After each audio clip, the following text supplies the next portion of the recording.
Welcome to Burlap Teachers. Enjoy the video. You start by confirming the problem.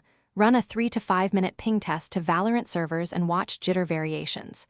Use a wired Ethernet connection at 1 Gbps and disable Wi-Fi to remove wireless noise. Restart your modem and router to clear transient routing issues, then test using Cloudflare 1.1.1.1 or Google 8.8.8 DNS to see if resolution or routing reduces spikes. Once you've isolated baseline jitter, move to targeted network fixes. Next, you tune the local network. Enable Router Co-S and mark your Valorant PC as a high-priority device so game packets get preference.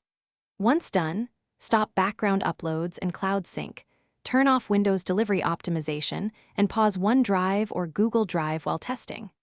Make a small MTU adjustment between 1450 and 1500 to avoid fragmentation-related jitter, and disable VPNs or UDP proxies while diagnosing.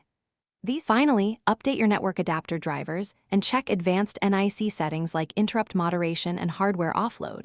Small changes can lower jitter, but make one change at a time so you can measure impact. If jitter persists, collect packet loss logs and trace routes with timestamps, then contact your ISP and insist they inspect last mile and peering. As temporary fixes, force the closest Valorant region, forward game ports, or test with a different ISP modem. If none work, reboot through the steps and rerun diagnostics.